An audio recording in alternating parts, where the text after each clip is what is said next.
guys, so today I'm going to be showing you a really awesome trick, and this is what it looks like. So over here we have the deck of cards which can be shuffled just like this, and what I'm going to do is have the spectator select any card out of the middle. Let's say they want this card right over here. So it really doesn't matter what this card is. Let's go ahead and take a look at it. So we have the 8 of hearts in this case. So what we'll do is I'm actually going to give both of these to the spectator, and I tell them, take your card, the 8 of hearts, and just place it anywhere you want to in the deck. Just cut the cards anywhere, place it somewhere in the middle. What I'm going to try and do is estimate where you've placed the card. So right now I can see you've placed the card about, I don't know, 20 cards down, maybe 22 cards down.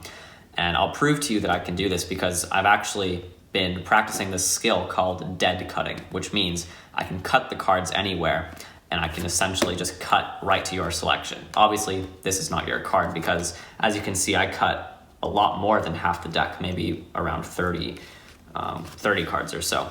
But your card, I know you placed it around 20 cards or so, maybe like 22, I think. It was somewhere around here though, I'm pretty sure this was exactly where it was though, the 8 of hearts. And yeah, that is the trick right there. So I really hope you guys enjoyed this one. And if you did, be sure to stick around for the tutorial. All right guys, so here's the tutorial for the trick that you just saw.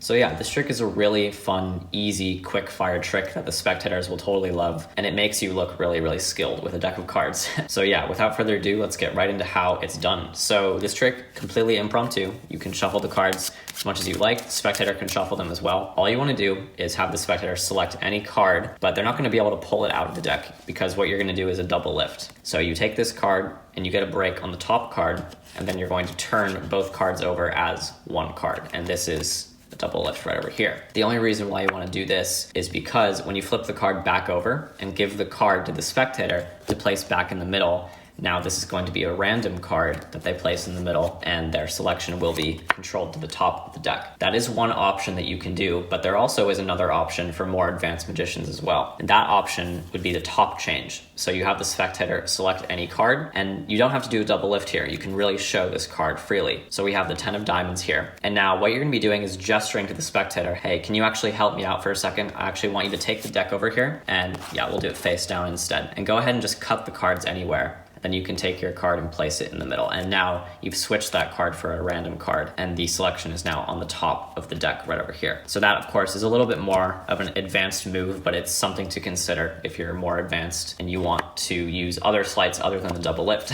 But yeah, the main goal is to essentially control their card to the top while allowing the spectator to take a random card and place it anywhere they want to. So all you want to do is look at where they've cut the cards. So here, I can see I've cut more than half the deck. That's probably around 30 cards or so. I don't know exactly. This part is all acting. You're just sort of estimating where they cut the cards. And you want to keep that in mind because for this first cut that you're going to do, you're going to explain to them that you can dead cut to any card. And the first cut that you do is just going to be a quick little example, but you want to cut the opposite amount of what they cut because you don't want to cut near their selection. So I know that they cut somewhere around 30 cards. So I'm just going to cut my first example somewhere towards the top of the deck. And what I'm going to do is cut some cards towards the top, and I'm going to take my fingers and thumb on either side of the pile. What I'm going to do is peel off the bottom card. And this next part is arguably the most important part of the trick, is to take the pile that you just cut and don't place it square back on top of the deck. You want to place it down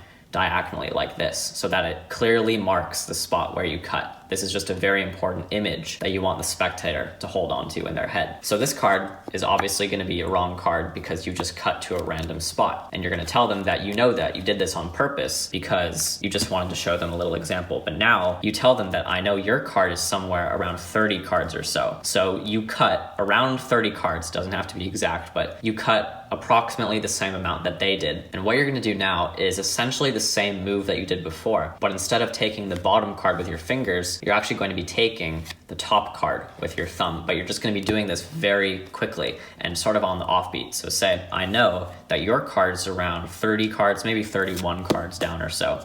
And you just do that very quickly and make sure to place the pile down diagonally like this, because it's very important that the spectator see this image right here. Because when you flip that card over and it's their card, what you're going to want to do immediately after is put the card back in the spot where you found it. So if you leave this image here, they'll really believe that you found it from the middle of the deck, and they'll be super impressed because this image here is very powerful. And once you do that, you're pretty much over. And that is the entire trick. And then I like to just spread out the cards here and show this image of their card sticking out of the deck because it really is the spot where you found it. And yeah, that is really the entire trick right there. The only thing you really want to practice is the timing with the cut, the false slip cut over here, where it looks like you're taking the bottom card. You just want to angle the packet a little bit. So you don't want to angle it down here when you're taking the card because you don't want them to see that you're taking the top or the bottom card. So you want to try to line up the pile so that the edge of the pile is lined up with their eyesight. So it takes some practice, but it is pretty simple. And yeah, that is the entire trick right there. So I really hope you guys enjoyed this one. If you did, be sure to like the video and see you guys